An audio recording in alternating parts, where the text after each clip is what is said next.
A record interest rate cut, the first back-to-back slash since 2020, is expected when the RBA hands down its decision today. Okay, today, as you know, the Reserve Bank left interest rates on hold. This is not the outcome that millions of Australians were hoping for, or the outcome that economists or the market was expecting. I think I do answer questions about, to the extent that I can say where we're going, but sometimes it's not possible to say where I'm going. I know a lot of people are really certain that they know exactly what to do and exactly how to get there. I'm not quite so certain. How did so many get it so wrong? Just as millions of mortgage holders were expecting a bit more relief, the Reserve Bank this week said, sorry, but interest rates aren't going anywhere. So, when are we getting our next rate cut?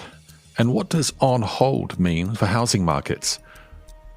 Hello, I'm Chris Bourke, and welcome to the Bloomberg Australia podcast. Okay, I'm not going to lie. I admit that I fully expected this week to be discussing the Reserve Bank of Australia's third rate cut in 5 months, joined by a chorus of celebration from homeowners across the country. Alas, it wasn't to be. Governor Michele Bullock and her board wrong-footed almost everyone and left the cash rate on hold at 3.85%. To help me unpack the surprise decision and what we can expect from the central bank in the coming months, I am delighted to be joined today by our economy reporter from Sydney and regular star of the RBA press conference, Swati Pandey. Swati, welcome back to the podcast. Thank you, Chris. I'm equally delighted. Swati, markets had fully priced in a rate cut on Tuesday, and only a handful of economists, including, I should say, Bloomberg economics James McIntyre, were predicting rates to remain on hold. How did almost everyone get it wrong? To answer that question, Chris, let me take you back to May of 2025, when the RBA cut interest rates, which was widely expected. But what was surprising was the signal that they provided, which was of increasing worry about the global outlook, about Australia's economic outlook. And that prompted markets in particular to start pricing in interest rate cuts from July onwards. Now, the RBA did not speak since that meeting in May through till Tuesday, when they decided to hold interest rates. Now, silence can be interpreted in various ways. And the way economists interpreted the silence was to say that the RBA is probably comfortable with market pricing for a July rate cut and further rate cuts. And so economists changed their forecast as well to start predicting a July cut. Yeah, and I heard you were one of several journalists grilling her on that silence. What was her response when you posed a question about that? So Michele Bullock was pretty defensive about the RBA's communication strategy. And that is largely because the RBA now has a new structure under which the board is making a decision, and the statement that comes out along with the rate decision is signed off by the board and not by the governor, which was the case in the past. This was also the first time that the RBA released votes, which showed that 6 people voted for hold and 3 people voted for a cut. And so she was trying to say that there was debate in the boardroom. We discussed various scenarios, and we concluded that we needed more information to decide that it's time to cut further. And they don't want to be in a situation where they have cut too much, stimulated the economy too much, and are having to fight inflation again. Yeah, and we also, just in terms of the reasons for the rate cut, we did hear Bullock stress at her press conference that this decision was more about timing than direction. So for those of us who don't comb through monetary policy statements on a regular basis, can you explain what she means by that?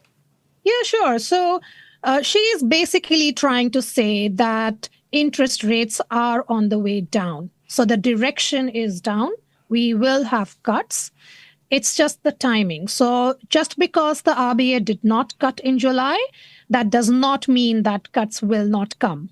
So, we could see a cut in August. We could see a cut later down the track if we start seeing solid data that is pointing to inflation cooling faster than the RBA has forecast. The easing cycle can really gather momentum. Yeah, once again, it was very much about inflation and taming the inflation monster. She did make it clear, and she kind of reiterated this several times about the difference between the monthly inflation data that we get from the ABS compared with the quarterly inflation data. And she was saying she wanted to wait and see the next quarterly reading because they take more notice of that than the monthly inflation reading. But again, for those of us who may not be used to a lot of this jargon, she spoke about the trimmed mean number that she wants to see in the quarterly inflation data. What is a trimmed mean, Swati?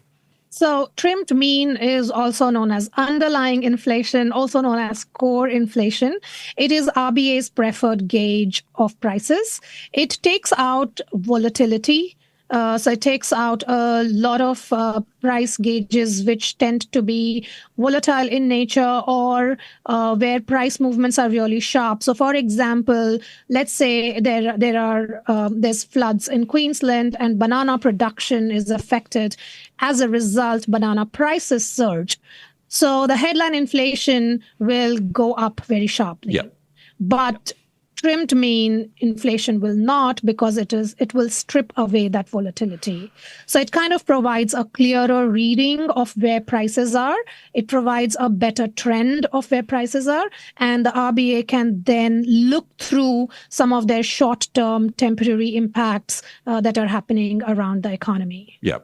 The governor got a bit of a hard time at the press conference. How do you think she handled it?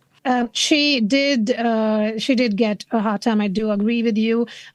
We have said in our reporting in our story that this was the most grilling that she has received since she started doing press conferences last year. She likes to talk about some topics like payments, like productivity, and she would spend more time on it, provide longer answers, and then topics which are a bit difficult, she just kind of goes around them.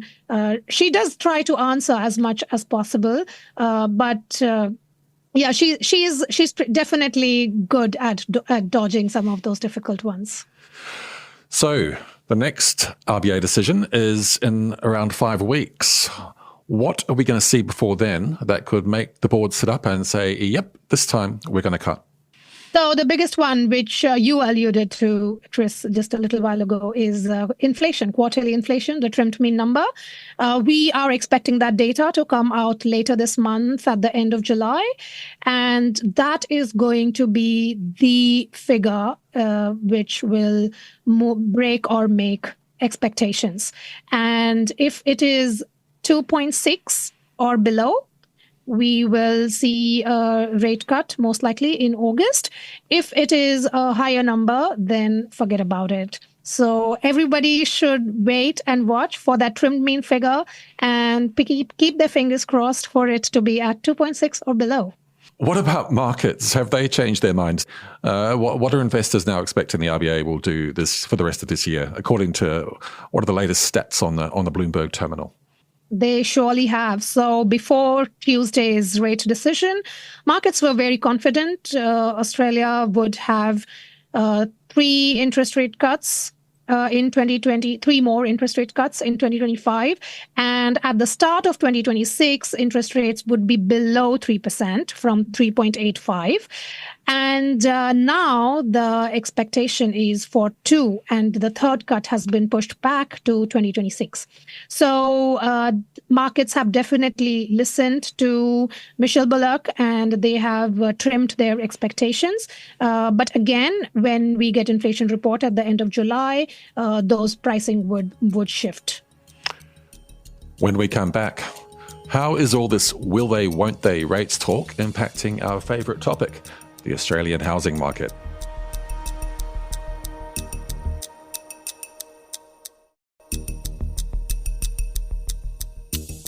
Welcome back. I'm Chris Bourke, and you're listening to the Bloomberg Australia podcast. I'm talking to Swati Pandey, our Sydney-based economy reporter, about the RBA's surprise decision to hold back on giving Australians a rate cut this week. So, Swati, it wouldn't be a podcast about interest rates if we didn't talk about housing. What has the market been doing since we got those 2 rate cuts earlier this year? So Australian home prices are on a tear again. What a surprise. So they climbed for a fifth straight month in June. Every major city except Hobart rose in June, and affordability concern still remains. But the fact that interest rates have come down, borrowing costs have eased, it has definitely added some more fuel in Australia's housing market. And Melbourne, which was pretty weak last year, is kind of picking up as well. So, getting at your crystal ball again, what do you reckon? Do you reckon that this week's unexpected decision, what do you think the impact will be on the market? Of course, it's probably disappointed quite a few potential home buyers, but could they become more wary if there's for instance, too much uncertainty around borrowing costs and these decisions? Chris, so, in response to my previous question, to your previous question, sorry, where you said about direction and timing. So I think households do understand, and the message that is going out there is that the direction of interest rate is still down. And if you are buying a home, it is a long-term investment. So people would, I'm assuming, based on the data that we are seeing, based on auction clearance rates, based on listings, people are still making those decisions because in Australia's property market, in particular Sydney and other big cities, there is a FOMO in the market, right? Fear of missing out. So you do not probably want to wait for interest rates to come down, because the fear is that is going to spark prices further and then you're going to miss out. So the attitude that people tend to have is, let's just jump in now if we are getting good price, if you're getting good deal. Yeah. Really good points. Look, of course, much of this uncertainty we're talking about is being caused by global factors. If you can keep up with just what Donald Trump is tariffing on a daily basis, then frankly, you're a better journalist than me. But look, what is keeping the RBA awake at night, and how might that impact the path of rate cuts in terms of global factors? Yes, tariff is a huge part of their thinking at the moment. They have done some scenario analysis and some modeling. Their current thinking is that the worst case scenario has not come to pass. But again, it's still early days. Like you said, it's difficult to keep track of what's happening. We are hearing about some sectoral tariffs now, which is in addition to country-wise tariffs. So it's still very fluid. Things are moving really rapidly, and it's difficult to gauge what the impact would be. And I was at an event on Wednesday, where Andrew Hauser, RBA's deputy governor, was speaking, and he was asked this very question. And to that, he said, sometimes it is really difficult to know right at that point what will happen. And he gave the example of Brexit, where the predictions were quite dire for a Brexit scenario. When Brexit happened, though, Britain was all right. It did not die. But 10 years since, look at what's happening in the UK. And that was the example he was trying to give, to tell the world that 10 years from now, we will probably see a greater impact of what Trump is doing today. Okay, on that cherry note, so I guess it's now a countdown to July 30. That's the day we get the quarterly inflation figure that may or may not confirm we're getting a rate cut next month. Swati, I'll be relying on you to make that call. This time, maybe more people might get it right. Swati Pandey, thank you for joining us on the Bloomberg Australia podcast. Thank you, Chris. It was a pleasure. If you found today's conversation insightful, be sure to follow the Bloomberg Australia podcast wherever you listen, and check more reading on the economy, including the latest reporting from Swati on Bloomberg.com. This episode was recorded on the traditional lands of the Wurundjeri and Gadigal people. It was produced by Paul Allen and edited by Rebecca Jones and Ainsley Chandler. I'm Chris Bourke.